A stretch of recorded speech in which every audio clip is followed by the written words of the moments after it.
ಬಹಳಷ್ಟು ಬೇಜಾರಿನ ಸುದ್ದಿನೇ ಇತ್ತೀಚೆಗೆ ಈ ಅಕ್ರಮ ಸಂಬಂಧಗಳಿಗೆ ಅಥವಾ ಈ ಎರಡನೇ ಮದುವೆ ಅಥವಾ ಪ್ರಿಯಕರನಿಗೋಸ್ಕರ ಗಂಡನ್ ಸಾಯಿಸೋದು, ಹೆಂಡತಿನ ಸಾಯಿಸೋದು, ಅತ್ತೆನ ಸಾಯಿಸೋದು ಅಥವಾ ಈ ಕೊಲೆ ಮಾಡೋದನ್ನು ಕಾಮನ್ ಆಗಿ ಮಾಡ್ಕೊಳ್ಳುವಂತಹ ಕೆಲವು ಕೆಟ್ಟ ಹೆಂಗಸರ ಸುದ್ದಿ ನಿಜಕ್ಕೂ ಬೇಜಾರಾಗತ್ತೆ. ನೋಡಿ, ಮಗು ಕೊಲೆ ಪ್ರಕರಣದ ಸುದ್ದಿ ಓಡಾಡ್ತಾ ಇತ್ತಲ್ಲ ಈಗ ಒಂದು 8-10 ದಿನದಿಂದ. ಆ ಒಂದು ವಿಚಾರದಲ್ಲಿ ಈಗ ಆಕೆ ಅಂದರೆ ತಾಯಿ ಪ್ರಿಯಾಂಕಾ ಸೆರೆ ಸಿಕ್ಕಿದ್ದಾಳೆ. ಸ್ವಂತ ಮಗುವನ್ನೇ ಕೊಲೆ ಮಾಡಿದ್ದಾಳೆ. ಐಷಾರಾಮಿ ಕಾರಲ್ಲಿ ಮಗು ಐಸ್ ಕ್ರೀಮ್ ಚಲ್ತು ಅನ್ನುವಂಥ ಒಂದೇ ಒಂದು ಕಾರಣಕ್ಕೋಸ್ಕರ ಪ್ರಿಯಕರನ ಜೊತೆ ಸೇರಿ ಕೊಲೆ ಮಾಡಿ ಆ ಮಗುವಿನ ಬಾಡಿ ಇಟ್ಕೊಂಡು ಇವರು ಬರ್ತ್ಡೇ ಪಾರ್ಟಿ ಕೂಡ ಮಾಡ್ಕೊಂಡಿದ್ದಾರೆ. ಅದು ಹೆಂಗೆ ಮನ್ಸು ಬಂತೋ ಗೊತ್ತಿಲ್ಲ. ಇಂಥದ್ದೊಂದು ಸುದ್ದಿಯ ಕಂಪ್ಲೀಟ್ ಕಹಾನಿಯನ್ನು ಹೇಳ್ತಾ ಹೋಗ್ತೀನಿ ಕೇಳಿ. ನೋಡಿ, 5 ವರ್ಷದ ಮಗು ವೆನ್ನೆಲಾ ಕೊಲೆ ಪ್ರಕರಣದಲ್ಲಿ ತಲೆಮರೆಸಿಕೊಂಡಿದ್ದ ಆರೋಪಿ ಆಕೆಯ ವೆನ್ನೆಲಾ ತಾಯಿ ಪ್ರಿಯಾಂಕಾ ಎಂಬಾಕೆಯನ್ನ ಕಾಡುಗೋಡಿ ಪೊಲೀಸರು ನೆನೆ ಬಂಧಿಸಿದ್ದಾರೆ. ಜೂನ್ 4ರಂದು ಪ್ರಕರಣ ದಾಖಲಾಗ್ತಿದ್ದಂತೆ ಪರಾರಿಯಾಗಿದ್ದಂತಹ ಆರೋಪಿ ಪ್ರಿಯಾಂಕಾ ಬುಧವಾರ ಸಕಲೇಶಪುರ ಸಮೀಪದ ಹೋಮ್ ಸ್ಟೇನಲ್ಲಿ ಸಿಕ್ಕಿದ್ಲು. ಪೊಲೀಸರು ಪತ್ತೆ ಹಚ್ಚಿ ನಗರಕ್ಕೆ ಕರೆ ತಂದಿದ್ದಾರೆ. ನ್ಯಾಯಾಲಯಕ್ಕೆ ಹಾಜರುಪಡಿಸಿದ್ದು 5 ದಿನ ಪೊಲೀಸ್ ವಶಕ್ಕೆ ಕೊಡಲಾಗಿದೆ. ಕಂಪ್ಲೀಟ್ ಇಂಟ್ರಾಗೇಷನ್ ಅನ್ನು ನಡೆಸಲಾಗ್ತಾ ಇದೆ. ಮೊಬೈಲ್ ಬಂದ್ ಮಾಡಿದ ಆರೋಪಿಯು ಡೆಬಿಟ್ ಹಾಗೂ ಕ್ರೆಡಿಟ್ ಕಾರ್ಡ್ ಬಳಸ್ತಾ ಇರಲಿಲ್ಲ. ಪ್ರಿಯಕರ ಮೋಹನ್ ಹೇಳಿಕೆ ಹಾಗೂ ತಾಂತ್ರಿಕ ಸುಳಿವನ್ನ ಆಧರಿಸಿ ಆಕೆಯನ್ನ ಬಂಧಿಸಿ ವಿಚಾರಣೆ ನಡೆಸಲಾಗ್ತಾ ಇದೆ ಅಂತ ಹಿರಿಯ ಪೊಲೀಸ್ ಅಧಿಕಾರಿಯೊಬ್ಬರು ತಿಳಿಸಿದ್ದಾರೆ. ಮಗುವನ್ನ ಕೊಲೆ ಮಾಡಿರೋದಾಗಿ ಪ್ರಿಯಕರ ಒಪ್ಪಿಕೊಂಡಿದ್ದಾನೆ. ಅದು ಪ್ರಿಯಾಂಕಾಗೆ ತಿಳಿದಿತ್ತ ಅಂತ ಪ್ರಶ್ನೆ ಮಾಡಿದ್ರೆ ಇಬ್ಬರೂ ಸೇರಿ ಸಾಕ್ಷ್ಯ ನಾಶಪಡಿಸೋದಕ್ಕೆ ಯತ್ನಿಸಿದ್ರ ಅನ್ನೋದ್ರ ಬಗ್ಗೆ ಕೂಡ ಆರೋಪಿಯಿಂದ ಹೇಳಿಕೆಯನ್ನ ಪಡಿಬೇಕಾಗಿದೆ ಅಂತ ಪೊಲೀಸರು ತಿಳಿಸಿದ್ದಾರೆ. ಮಾರ್ಚ್ 24ರಂದು ಆರೋಪಿ ಹಾಗೂ ಪ್ರಿಯಕರ ಕಾರ್ನಲ್ಲಿ ಹೊರ ಹೋಗಿದ್ದ ವೇಳೆ ಮಗು ಐಸ್ ಕ್ರೀಮ್ ಕೇಳಿತ್ತಂತೆ. ಐಸ್ ಕ್ರೀಮ್ ಕೊಡ್ಸಿರ್ತಾರೆ. ಐಸ್ ಕ್ರೀಮ್ ಬೇಡ ಅಂತ ಹೇಳಿ ಬೇರೆಯದನ್ನ ತಂದು ಕೊಡುವಂತೆ ಹಠ ಹಿಡಿದಿತ್ತು.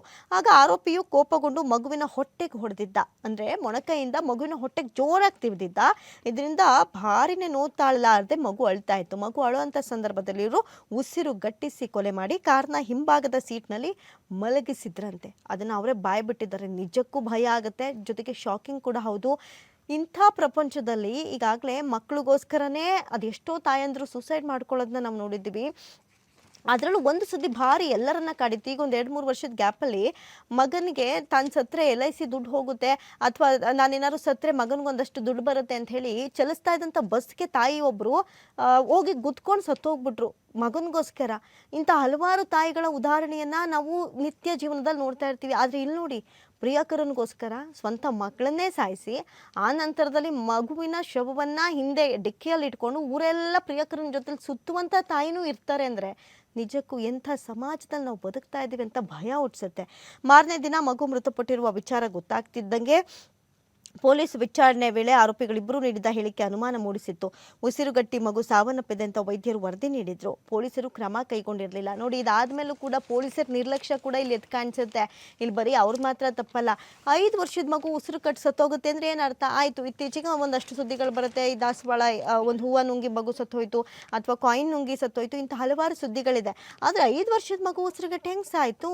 ಇದ್ರ ಪೋಸ್ಟ್ ಮಾರ್ಟಮ್ ರಿಪೋರ್ಟ್ ಬಂದಾಗಲಾದ್ರೂ ಪೊಲೀಸರು ಎಚ್ಚೆತ್ಕೊಳ್ಬೇಕಲ್ಲ. ಇಂಥ ಸುದ್ದಿಗಳನ್ನು ಪೊಲೀಸರು ನಮಗಿಂತ ಜಾಸ್ತಿ ನೋಡ್ತಾ ಇರ್ತಾರಲ್ಲ, ಅವರಾದ್ರೂ ಎಚ್ಚೆತ್ಕೊಳ್ಬೋದಿತ್ತು. ಆದರೂ ಕ್ರಮ ವಹಿಸಿಲ್ಲ. ಇದು ಕೂಡ ಪೊಲೀಸರು ಎಷ್ಟು ಮಟ್ಟಿಗೆ ನಿರ್ಲಕ್ಷ್ಯ ವಹಿಸ್ತಾರೆ ಒಂದು ಸಾವಿನ ಬಗ್ಗೆ ಅನ್ನೋದು ಗೊತ್ತಾಗುತ್ತೆ. ಈ ಬಗ್ಗೆ ಆರೋಪಿಯ ಪತಿ ಪ್ರವೀಣ್ ವಿದೇಶದಲ್ಲಿರುವ ತನ್ನ ಸಹೋದರಿ ಮಕ್ಕಳ ವೈದ್ಯಗೆ ವರದಿ ಕಳಿಸಿ ಪೊಲೀಸರು ಪ್ರಕರಣ ದಾಖಲಿಸಿಕೊಳ್ತಾ ಇಲ್ಲ ಅಂತ ನೋವು ತೋಡ್ಕೊಂಡಿದ್ದಾರೆ. ವಿದೇಶದಲ್ಲಿದ್ದವರು ಇಷ್ಟರ ಮಟ್ಟಿಗೆ ಏನೋ ಒಂದು ಇದೆ ಅಂತ ಹೇಳಿದಾಗಲೂ ಪೊಲೀಸರು ಯಾಕೆ ತಲೆ ಕೆಡಿಸ್ಕೊಂಡಿಲ್ಲ ಅನ್ನುವಂಥ ಪ್ರಶ್ನೆ ಕೂಡ ಇಲ್ಲೆಲ್ಲರನ್ನ ಕಾಡುತ್ತೆ. ಸಹೋದರಿಯು ಲೋಕಾಯುಕ್ತ IGPಗೆ ಕರೆ ಮಾಡಿ ವಿಷಯವನ್ನು ತಿಳಿಸಿರ್ತಾರೆ.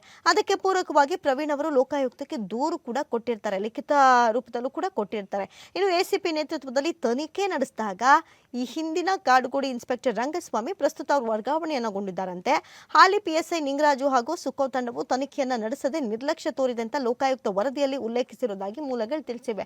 ಒಂದು ವೇಳೆ ಇಲ್ಲಿ ಲೋಕಾಯುಕ್ತ ಎಂಟ್ರಿ ಆಗಲಿಲ್ಲ ಅಂದಿದ್ರೆ ಈ ವಿಚಾರ ಮುಚ್ಚೋಗ್ತಾ ಇತ್ತಾ? 5 ವರ್ಷದ ಹೆಣ್ಣು ಮಗುವನ್ನ ಕಾರಣ ಇಲ್ಲದ ಕಾರಣಕ್ಕೆ ಇವರು ಕೊಲೆ ಮಾಡಿ ಇಷ್ಟೆಲ್ಲ ದೊಡ್ಡ ರಾಧಾಂತ ಆದರೂ ಇದೇನಾದ್ರು ಲೋಕಾಯುಕ್ತಕ್ಕೆ ಈಗಲೂ ಅಪೀಲ್ ಮೇಲೆ ಅಪೀಲ್, ಪ್ರಶ್ನೆ ಮೇಲೆ ಪ್ರಶ್ನೆ ಹೋಗಲಿಲ್ಲ ಅಂದರೆ ಬಿಟ್ಬಿಡ್ತಿದ್ರ ಪೊಲೀಸವರು? ಪ್ರಶ್ನೆ ಬರುತ್ತೆ.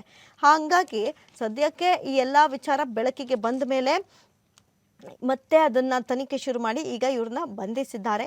ಶಿಕ್ಷೆಗಳು ಎಷ್ಟರ ಮಟ್ಟಿಗೆ ಪ್ರಕಟ ಆಗುತ್ತೆ ಅನ್ನೋದು ಸದ್ಯಕ್ಕಿರುವಂತಹ ಕುತೂಹಲ. ಹಾಗಾದ್ರೆ ವರದಿಯಲ್ಲಿ ಏನಿತ್ತು ಮರಣೋತ್ತರ ಪರೀಕ್ಷೆಯಲ್ಲಿ ಅನ್ನುವಂಥ ಪ್ರಶ್ನೆಗೆ ನೋಡಿ, ಮರಣೋತ್ತರ ಪರೀಕ್ಷೆ ವರದಿ ಬಂದರೂ ಕೊಲೆ ಪ್ರಕರಣ ದಾಖಲಿಸಿಲ್ಲ. ಸ್ಥಳ ಮಹಜರು, ಸಿಸಿಟಿವಿ ಕ್ಯಾಮೆರಾಗಳ ದೃಶ್ಯ ಪರಿಶೀಲನೆ, ಕೃತ್ಯ ನಡೆದ ಸ್ಥಳ ಎಲ್ಲಿ, ಯಾಕಂತ ಹೇಳಿದ್ರೆ ಕೊಲೆ ಆಯಿತು ಅಂತ ಹೇಳಿದ ತಕ್ಷಣ ಎಲ್ಲಿ ಏನು ಅಂತ ನಡೆಸ್ತಾರಲ್ವಾ, ಅದನ್ನು ಕೂಡ ನಡೆಸಿಲ್ಲ ಅಂತ ಹೇಳಿ. ಹಾಗಾಗಿ ವಾಪಸ್ ಬಂದಿರುವ ಸಿಸಿಟಿವಿ ಕ್ಯಾಮೆರಾ ದೃಶ್ಯವನ್ನ ವಶಕ್ಕೆ ಪಡೆದಿಲ್ಲ ಅಂತ ಲೋಕಾಯುಕ್ತ ಎಸಿಪಿ ವರದಿಯಲ್ಲಿ ತಿಳಿಸಲಾಗಿದೆ ಅಂತ ಕೂಡ ಮೂಲಗಳು ತಿಳಿಸಿವೆ. ಸೊ ಬಹಳಷ್ಟು ಈ ಒಂದು ಕೇಸ್ ಮುಂದೆ ಎತ್ತ ಸಾಗತ್ತೆ. ಇಷ್ಟೆಲ್ಲ ಆಗಿದೆ, ಇಂಥ ಕೊಲೆ ಮಾಡಿದವರಿಗೆ ತಕ್ಕ ಶಾಸ್ತಿ ಯಾವಾಗ ಅನ್ನುವಂಥ ಜನರ ಪ್ರಶ್ನೆಗೆ ಏನು ಉತ್ತರ ಸಿಗುತ್ತೆ ಕಾದ್ ನೋಡಬೇಕು.